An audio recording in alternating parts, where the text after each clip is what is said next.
my dream at the end of the day was to help people, you know, in some way. Wasn't quite sure how I was going to help people, but I knew my number one passion was helping people, right? Number two is getting people to realize their greatest potential and who they are and how they're wired. You know, I believe that every person is wired for success, but they're just programmed to fail. Is there a way to become rich? You know, is there a way to become successful financially? But I met the best person of my life, and that one person that I met was actually my wife, right? And I think that when you find the love of your life, right, that partner that has the similar goals and the dreams and the things that they see your vision, you know, you can do big things together. And so, you know, when I asked her, what do you want to do? And she says, well, let's start our own business. And so we started a company back in 1991, and you know, we're just two young kids just trying to make enough money to pay our bills and become financially secure. We weren't looking to become billionaires, right? We weren't ever looking to become a celebrity or anything like that. We just wanted to have enough money and be able to go on some vacations and have a nice house and just be financially free.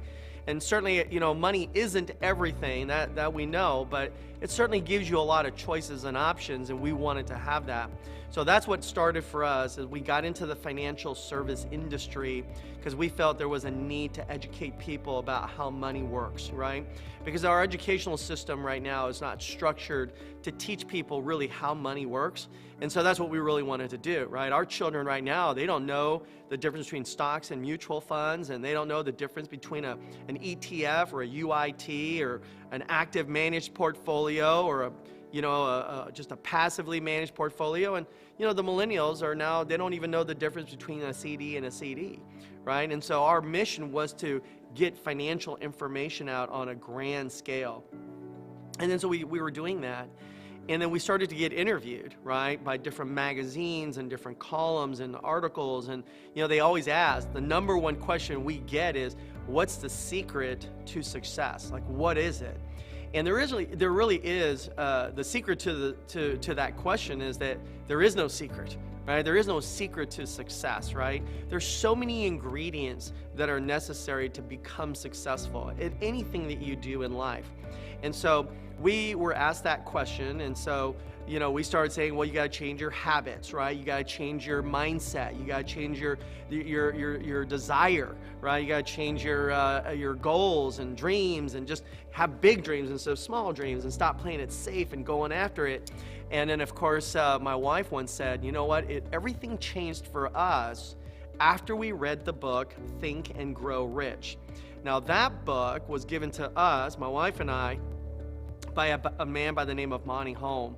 And Monty was very instrumental in getting us to read that book. And I was also not a reader, right? I didn't really like reading books. I like listening, right? I like to watch, you know, maybe a movie and learn something, or a television show, but reading a book was very difficult for me, right? And so reluctantly, I read this book because it kind of gave me this ultimatum that if I don't read it, that we can't even think the same way. We're not on the same page. And so I read it, and when I read it, I couldn't put it down. That book absolutely changed every perspective that I ever had about everything I had in life. And so I started to apply the principles of this book called Think and Grow Rich, written by Napoleon Hill in 1937. Now, Napoleon Hill was only 25 years of age when he was commissioned by Andrew Carnegie. And Andrew Carnegie was one of the wealthiest, most successful stories during the 1930s. You know, the time of depression, the time where there was so much turmoil in this nation. And he went to Napoleon and he said, hey, he says, why don't you go and interview some of my friends? And he spent 25 years on this journey studying some of the most incredible stories ever in American history. And as he started to interview these people, he came back after interviewing 500 people. And after interviewing these people, there were 17 common denominators of all these different people, these success stories.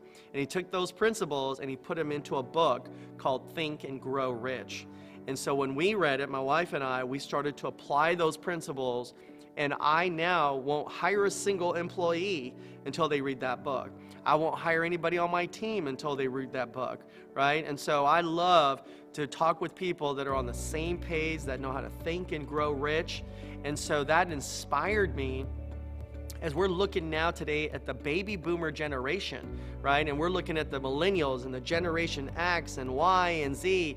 This new millennial generation, they don't like to read, right? What they want to do, in fact, a lot of them don't even want to do, they don't even go to movie theaters, unfortunately, right? Everything for them is now what? A digital.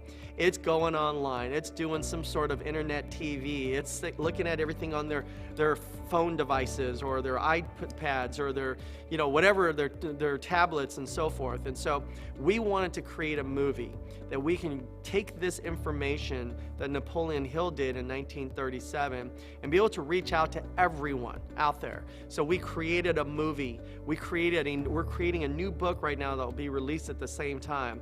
We're going on a massive tour around the world to talk to people about this program called Think and Grow Rich Live. So it's not only do you think and grow rich, but how do you think and grow rich? And that's the next segment of our incredible, incredible movie.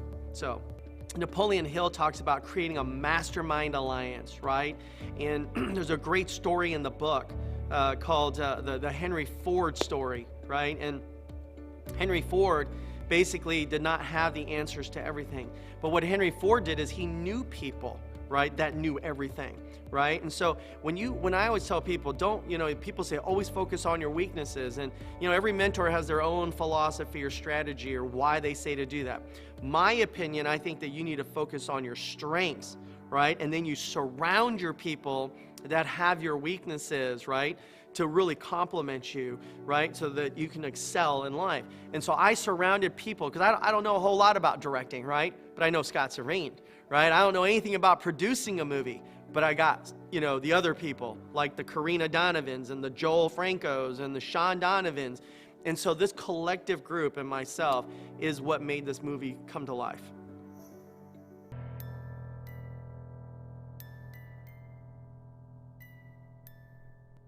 Napoleon Hill talks about in Think and Grow Rich, on page 36, he talks about turning desires into gold.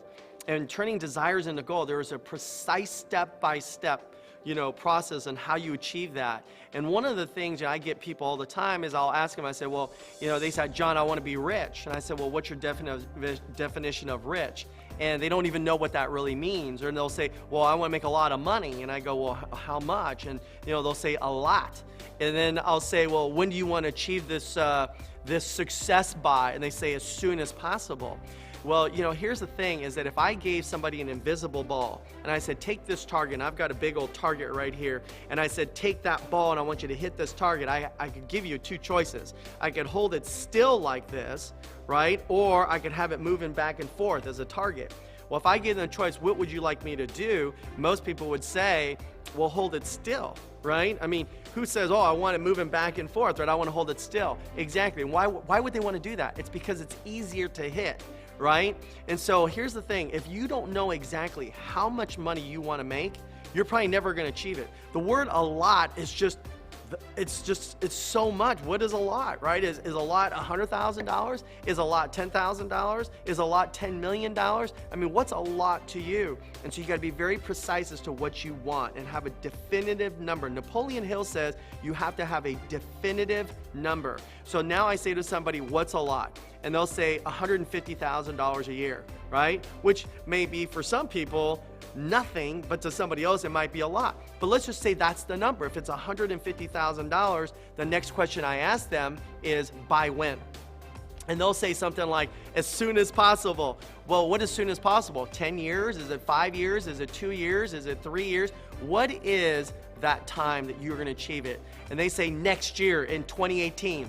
Okay, great. Well, in 2018, there's 365 days. Which day? Oh, during the summer. Okay, well, what part of the summer? So let's be very specific and say August 10th, 2018, I'm going to make $150,000, or I'm going to make $1 million, or I'm going to make $10 million. Now we have a definitive date, and that is your vision, and that's your goal, and that's what you got to do. Let me just tell you something. You have to do it. If not now, he also says that you will never be ready for you to take this journey, for you to achieve your dreams and your goal. Whether you're ready or not, you have to take, the most important thing here is you have to take immediate, massive action. And if you do that, you're gonna go to the top.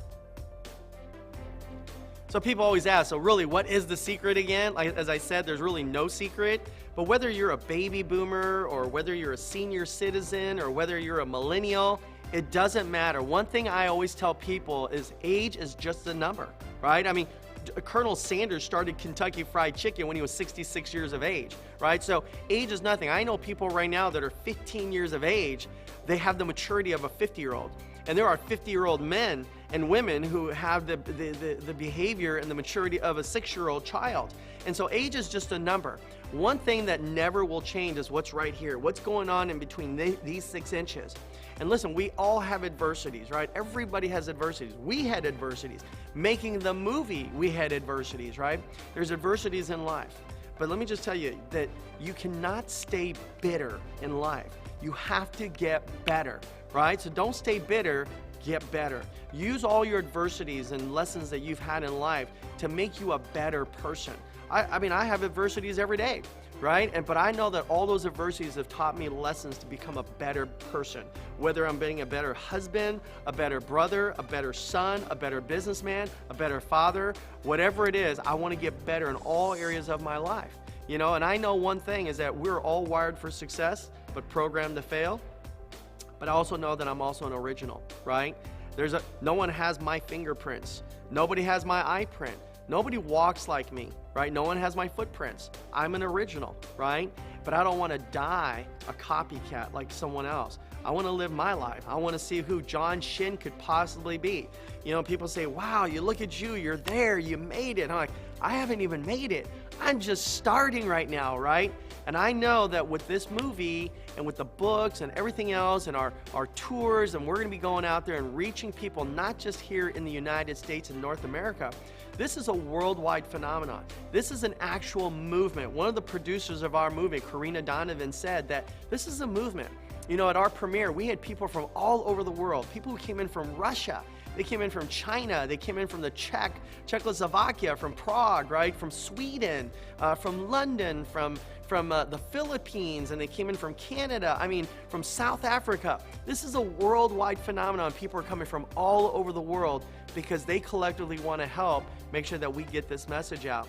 And I want everybody to understand that if you think and grow rich, you can achieve anything.